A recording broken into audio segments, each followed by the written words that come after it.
Imagine rejecting every job offer because you're meant for something bigger, and then realizing years later that the perfect job never existed, only the perfect excuse. Arjun sat in his tiny hostel room, endlessly refreshing job portals and ignoring emails from small, unknown companies.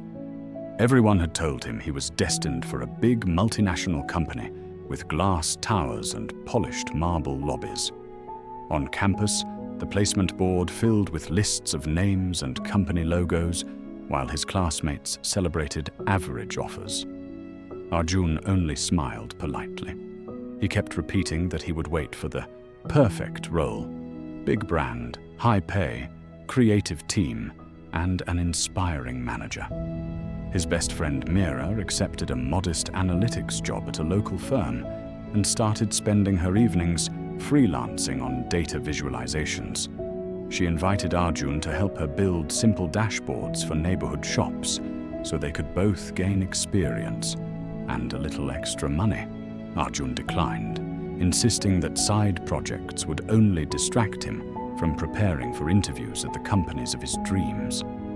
Months later, the campus slowly emptied, and the new suit he had bought for interviews hung unused and creased at the back of his cupboard. His inbox filled with polite rejection emails and notices that roles had been frozen due to budget constraints. Back in his parents' small apartment, his mother and father avoided mentioning the education loans they had taken for his degree. Arjun spent his days tweaking resume keywords and his nights watching online success stories of startup founders and young executives. One afternoon, he saw a social media post where Mira celebrated signing her first corporate client for her tiny analytics consultancy. In the photo, Mira stood tired but glowing beside a whiteboard crowded with charts, arrows, and colorful sticky notes. He typed "Congratulations" under the post, then paused, wondering whether to ask if she needed another partner or analyst. Instead, he closed the app, convinced that the next big recruitment season would finally bring the job he truly deserved.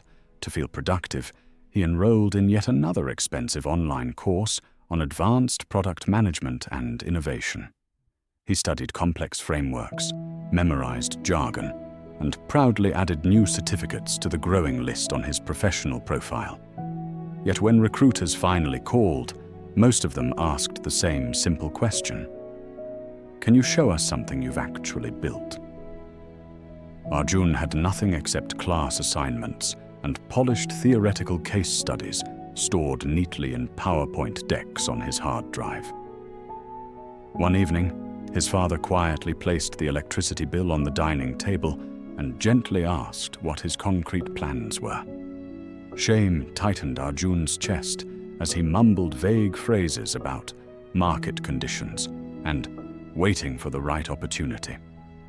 The next day, pushed by a mix of fear and pride, he finally went to visit Mira's small rented office above a noisy market.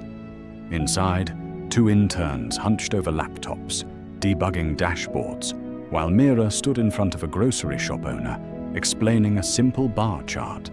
Arjun watched as she translated messy sales data into clear decisions about inventory, discounts, and which products to stop ordering. After the meeting, she handed him a worn notebook filled with scribbled client problems, ideas, and half-built features they didn't have time to finish.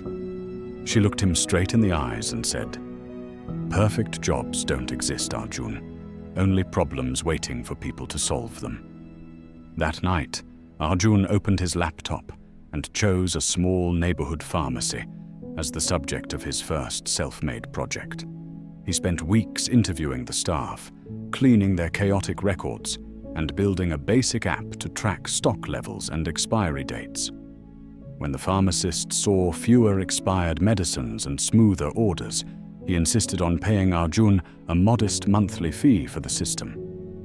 Months later, in an interview at a respected company, Arjun skipped the buzzwords and spoke calmly about the real systems he had built that actually worked. The hiring manager leaned forward, intrigued, as Arjun showed screenshots and charts from his pharmacy project and Mira's consulting collaborations. Whether he got that specific job soon stopped mattering, because his work had finally shifted from waiting for chances to creating them. Arjun finally understood that waiting for the perfect job had been just another way of postponing the start of his real life. The career he wanted was never hiding in job portals. It had always been hidden inside the everyday problems around him. And the moment he stopped chasing perfection and started building, his so-called imperfect opportunities slowly turned into something very close to a dream. Stop waiting for the perfect job to find you. Start building something so real, so useful, that no one can afford to overlook you.